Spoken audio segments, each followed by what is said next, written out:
Himanshi, this is 9th class math in the chapter 5 Euclid's geometry and exercise 5.1। यदि हमें channel पे नहीं है तो चैनल को सब्सक्राइब कीजिए। तो यदि आपको इकोनॉमिक्स देखनी है पूरी कंप्लीटेड, डिस्क्रिप्शन बॉक्स में लिंक मिल जाएगा और मैंने उसकी रिवीजन भी डाली है। तो इसमें स्टार्ट करते हैं क्वेश्चन नंबर 2। क्वेश्चन नंबर 2 में दिए गिव द डेफिनेशन देनी है for each in the flowing terms, मतलब जो भी हमें टर्म्स दिया है, जो हमारा 1 में 2 में 3 में 4 में 5 पॉइंट तक दिया है। और द देयर अदर टर्म, क्या दूसरी इस तरह की टर्म है that needed to be the defined first, जिसको हमें सबसे पहले डिफाइन करना पड़ेगा जब तक उसकी डेफिनेशन पढ़ने से पहले।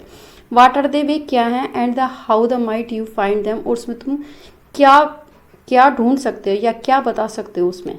अब जो हमारी पैलर है, जो पैलर लाइन है, पैलर लाइंस क्या होती है, पैलर लाइंस को डेफिनेशन हमारी स्टार्ट करने से पहले हमें सबसे पहले देखना पड़ेगा कि उसकी लाइंस के बारे में और पॉइंट्स। पहले इसको रफली पढ़ लेते हैं। Parallel lines are the those the which the never the intersect each other, मतलब पैरेलल लाइंस क्या होती है कि जो एक दूसरे को कभी नहीं काटती। And the always at the constant the distant the perpendicular, और क्या होती है, हमेशा डिस्टेंट बनाती है एक परपेंडिकुलर लाइन से। फिर इसमें कह रहा है कि पैरेलल लाइन और can be the 2 and the more line, और जो पैरेलल लाइंस क्या हो जाती है एक से ज़्यादा भी हो सकते हैं। अब इसको पढ़ने से पहले, कुछ समझने से पहले हमें क्या है कि ये 2 पॉइंट्स हम पहले इसको समझना है। अब लाइंस क्या है, लाइंस का मतलब है it is a the breathless length. ये क्या होती है कि जो लाइंस होते हैं ब्रेथलेस होती है इसकी लेंथ। अब ये है इसकी लाइंस है, तो इसमें कोई भी हम चौड़ाई, इसकी चौड़ाई को नहीं माप सकते। ये क्या होगा, हमारा ब्रेथलेस हो गई। ये जो लाइंस पॉइंट, ये आपको हर पॉइंट में, जो 5th पॉइंट में आपको अलग अलग हर बार आएगा, तो आपको ये भी समझना है। तो इसलिए क्या होता है कि इसकी हम ब्रेथ को, इसकी लेंथ को कभी नहीं माप सकते। अब the which has the no part, अब पॉइंट्स का क्या मतलब होता है, ये पॉइंट्स होता है। अब पॉइंट्स अपने आप में ही होल होता है, मतलब इसके कोई भी पार्ट नहीं, तो इसके कोई भी पार्ट में हम इसको बदल नहीं सकते। तो अब इसलिए अब हम इसके डेफिनेशन को करते हैं। अब इसमें जो डेफिनेशन ये है, अब समझते हैं पैरेलल लाइन। अब पैरेलल लाइन क्या होती है, ये सीधी लाइन है और ये इसके क्या हो जाएगी, ये भी इसके सीधी हो जाएगी, ये वाली लाइन। और जो बीच में ये डिस्टेंस जो बनाएगी, ये परपेंडिकुलर बनाएगी सीधा, मतलब परपेंडिकुलर मतलब जो किसी लाइन को 90 डिग्री पर वो काटती है और हमेशा वो कभी मीट नहीं कर सकती। जो पैरेलल लाइन हो सकती है कि यहाँ पे भी हो, यहाँ पे भी हो, तो ये भी में सेफ डिस्टेंस मेंटेन करके रखती है। तो parallel line are the those line which the never, मतलब कभी भी इंटरसेक्ट नहीं करती, एक दूसरे को कभी नहीं काटेगी। ऑलवेज कॉन्स्टेंट, एक स्थिर पॉइंट, मतलब जितना इसके बीच में हो, यहाँ पे भी इतना होगा, यहाँ पे भी होगा, यहाँ पे भी इतना होगा, यहाँ पे भी, और यहाँ पे भी, यहाँ पे, तो मतलब एक फिक्स डिस्टेंस रहता है इसका परपेंडिकुलर एक दूसरे के।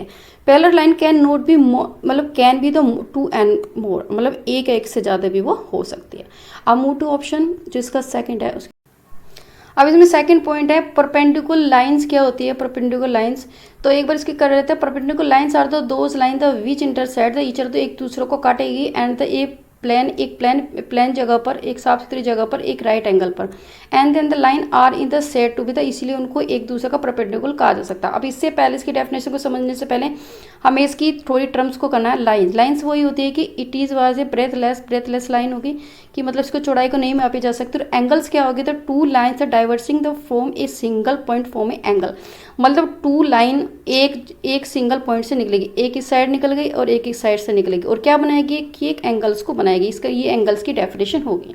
अब हम इसकी पूरी तरह से डेफिनेशन को समझ लेते हैं। पूरी डेफिनेशन क्या है, तो perpendicular lines are those line which intersect each other a plane at the right angle, मतलब ये एक लाइन है, ये वाली लाइन, और ये क्या होगा कि ये, अब यह ए बी लाइन है, ए बी, और जो सी डी लाइन इस पर गिरी, ये वाली इस पे, इसको लंब किया, और किस पे काटेगी, 90 डिग्री पर काटेगी। समझ गया होगा, आप समझ गए होंगे। And then in the arc shadow, इसलिए हम इसको परपेंडिकुलर करते हैं। हम कहते हैं कि ये भाई इसका बेस है और ये इसको काटेगी, ये इसको बेस है, मतलब या तो ए बी लाइन को कौन काटेगी, सी डी इसके परपेंडिकुलर हुई, या फिर क्या होगा कि जो ये सी डी लाइन है उसको ए बी काटेगा और ए बी इसके क्या होगी, परपेंडिकुलर, इसीलिए एक दूसरे के वो परपेंडिकुलर होंगे। अब इसमें मूव करते हैं, क्या नाम, ऑप्शन थर्ड। अब इसकी थर्ड डेफिनेशन है लाइन सेगमेंट को पढ़ने से पहले हमें क्या है, इसके देखने एक पॉइंट हमारे लाइंस है। लाइंस वही जिसकी ब्रेथ को नहीं मापा जा सकता, चौड़ाई को नहीं मापा सकता। और पॉइंट्स क्या होते हैं, which had no other part, इसका मतलब इस पॉइंट का कोई भी हम इसको पार्ट नहीं कर सकते, अपने आप में ही होल, अपने आप में ही पूर्ण होती है। तो अब इसकी डेफिनेशन को समझ लेते हैं। अब इसमें कि लाइन सेगमेंट्स का मतलब क्या होता है कि when A line can not be the extended only the further because is the two end point. इसमें लाइन सेगमेंट्स को हम नहीं आगे बढ़ा सकते क्योंकि इस दोनों के ही एंडिंग पॉइंट्स होते हैं। अब यहाँ पे ये लाइन कर दी, ये वाली, ये हमारा ए है और ये हमारा बी है। तो ए बी लाइन क्या है, लाइन सेगमेंट से, क्योंकि इसका स्टार्टिंग पॉइंट है इसको हमारा, और बी का भी ये है। तो ये क्या होगा, इसको ना इधर बढ़ा सकते ना ही हम इसको इस साइड बढ़ा सकते हैं। Then the lines is known as line, इसको इसके लाइन सेगमेंट्स बोलेंगे। A line the segment has the two, ये टू एंड पॉइंट होगा, एक तो ए पॉइंट होगा, इसका बी पॉइंट होगा। तो ये इसमें इसकी डेफिनेशन को समझना था। अब तो मूव टू फोर्थ। अब इसका पॉइंट फोर्थ हमारा रेडियस ऑफ ए सर्कल, एक सर्कल का रेडियस।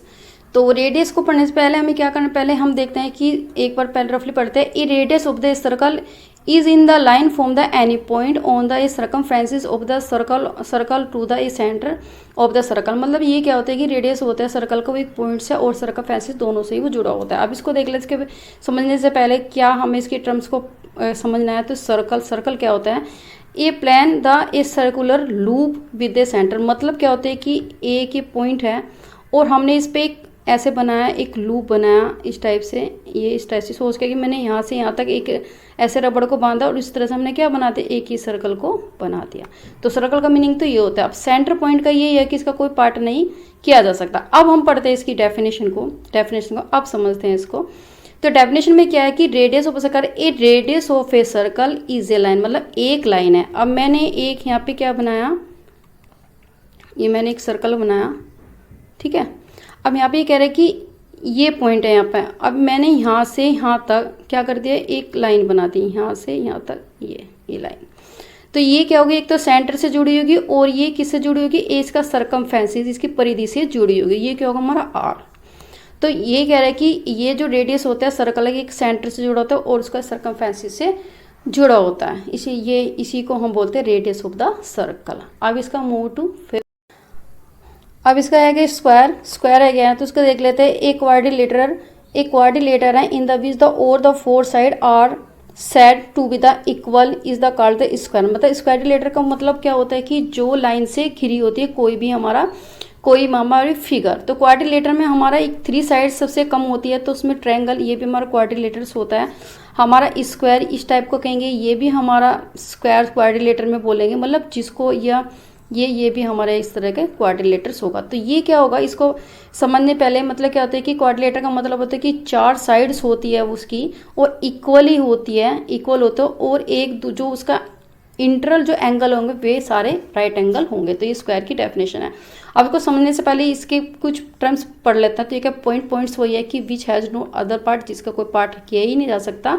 और एंगल का मतलब तो two lines diverging from the single point, मतलब किसी भी एक पॉइंट से जब टू लाइन जाती है तो क्या बनाती है, एक एंगल्स को बनाती है। तो ये इसकी डेफिनेशन का। अब समझते हैं कि स्क्वायर। अब स्क्वायर एक quadrilateral in the which all the four sides are said to be equal in the side square. अब देखो ये बनाया मैंने स्क्वायर। अब इसमें क्या है कि ये एक तो क्वाड्रिलेटर क्योंकि लाइन से घिरा है, 1 2 3 4 ये है। और जो एक दूसरे से क्या मतलब क्या है, ये साइड इसके इक्वल है। अब मैं कहती हूँ कि ए बी सी डी। अब ए बी इसके बराबर, ये भी इसके बराबर होगी, ये इसके बराबर की, मतलब इसकी चारों साइड बराबर होगी। अब जो इसके अंदर के एंगल है, सपोज करो मैंने ये एंगल बनाया, ये वाला एंगल, ये वाला एंगल, ये वाला एंगल, ये वाले, तो सारे कितने होंगे, 90 डिग्री के होंगे। तो इसलिए एक स्क्वायर का मतलब क्या होता है कि इसकी सभी साइड्स बराबर होगी और जो उसके अंदर के जो एंगल्स बनाएगी वो 90 डिग्री का बनाएगी। तो ये इसकी डेफिनेशन थी। तो ये क्वेश्चन कंप्लीट हो गया 2। मिलते हैं आपको क्वेश्चन नंबर 3 के साथ। तब तक के लिए अपना ध्यान रखिए। Thank you for watching.